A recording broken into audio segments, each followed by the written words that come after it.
Hello, everyone. Another mail week from the Football Prospector. I hope everybody's having a great day. Getting ready for the big football game tonight.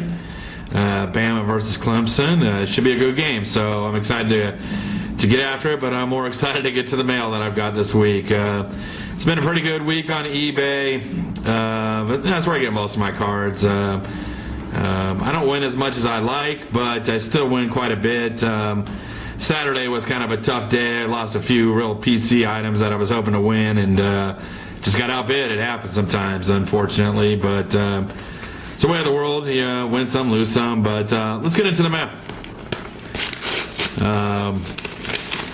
First card we got here, plain white envelope. Like I said, most of the time it doesn't bother me at all, but only when stuff comes damaged. In an earlier video, I did get some stuff that got damaged, but the seller was great. He gave me a full refund, didn't ask the card to be sent back. Just really took care of me. Unfortunately, the card got damaged, which, it was a great looking card. Nice Johnny Unitas. You hate to see anything like that get damaged, but, but he took care of me. But, just goes to show you, plain white envelopes, really don't work as well. What we got here today is another PC win. It's for the 2012 black set. It's Matt Ryan. Just looking at the card overall, it's pretty solid. Nice sharp corner. It's, again, on these black cards, you really mess them. It's 50-50 whether you get them damaged or not. I'd never get them graded, but I still want them in the best condition I can get them. So just another one for the PC set. And I don't mind so much a plain white envelope if the client or whomever, the seller, just make sure it gets to me in a good condition. I don't want to spend $50 to get it in a plain white envelope, but if I want a card for 99 cents with a 99-cent shipping, I'm not expecting a bubble mailer, but I'd still like to. I want the card to be protected. The second card we got. It's another one for another black set. It's a 2008 black set I'm working on. This one's Joseph Adai.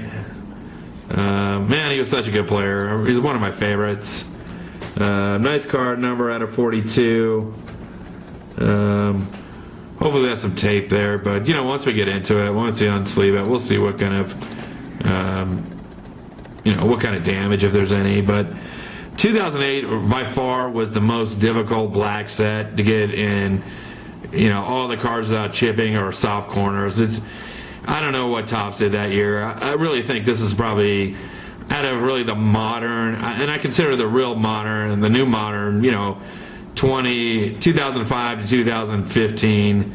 That's when the rainbow started. That's when you started getting these rare inserts. I know 2004 had a 100 and a 499. Now I do have the 499 gold set, and I've kind of worked on a black set off and on, but again, it's a 2008 Joseph Adai, and actually for a 2008 card, this one isn't bad.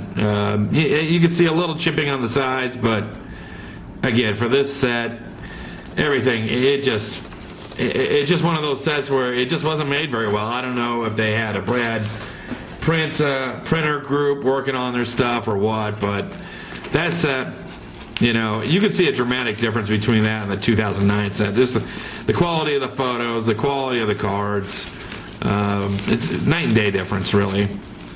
So, one more down and only 439 more to go. Really excited about this one.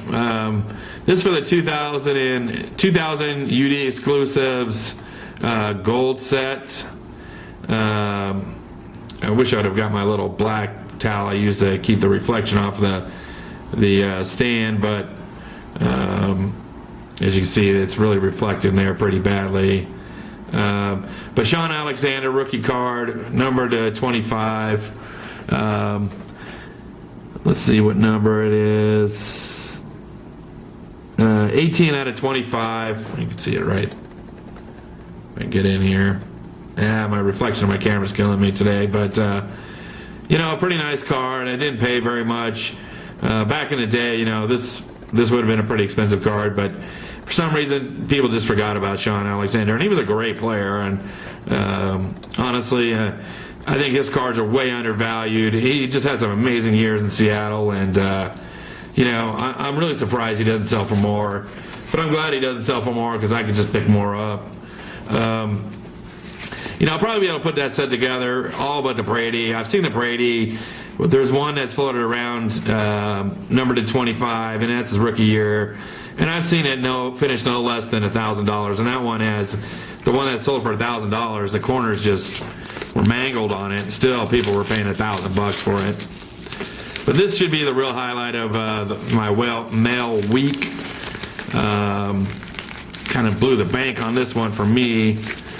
But nonetheless, I think it's a card that justified the expense for me. I see some guys with big hitters, and the great thing about collecting, your budget could be whatever it needs to be. You honestly could spend $10 a month and still come out with a pretty solid collection at the end of the year, or at least a good start of it. But what we got here, if I can get into it, and they've got quite a bit of protective gear, which is nice for the money I spent for this card, is a 2001 Topps Heritage Brian Urlacher Red Ink Auto. Let me get some of the tape off of there. As you can see, the Red Ink Auto should be numbered on the back, and it's 7 out of 56. The numbering's a little dubious there, but you always look for that on the Heritage. You look for that symbol. That lets you know it's not an in-person card. It was actually sold as an auto. But this one's really sharp. I mean, it's got a little softness in the corner down here. But for this Heritage set, it's not unexpected. But it's a beautiful card. Urlacher is one of the best of all times and one of my favorites. But this was just a great pickup. I worked with the seller. We got hemmed and hawed on pricing. I didn't think I was going to get it at the end, but I think the seller just wanted the cash more than they wanted to hold out for the pricing he was looking for. But I'll take it. Again, it's a beautiful Brian Urlacher 2001 Top Heritage Red Ink Auto. Always looking for these cards. I pretty much will hoard them as much as I can, but really happy with this week's mail. Despite even some of the bad losses I had this week, I really pulled some stuff out of the fire for my collection, and I'm really excited. Hopefully some things will pop up this week and we'll really make some damage, but overall pretty happy with the mail week. Hope to do more of these. As you can see, I'm doing a little bit different things. I've been finding a few flawless cards. Basketball, hadn't really collected much flawless, but found a good price on my on an Eric Bledsoe from the Suns. That's where I live here in Phoenix. So here in the near future, I'll make a video of some of the basketball cards I picked up here recently. It's buying flawless. At the price I'm buying it is ridiculous. I feel bad for the people who broke that stuff and paid for it, but it's a great thing about eBay. You can really buy stuff cheap. So anyways, thanks for watching the video. Hope to do more.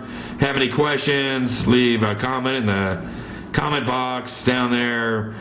Please subscribe to my videos. We'll do them as much as we can, and thanks again for watching. See you next time.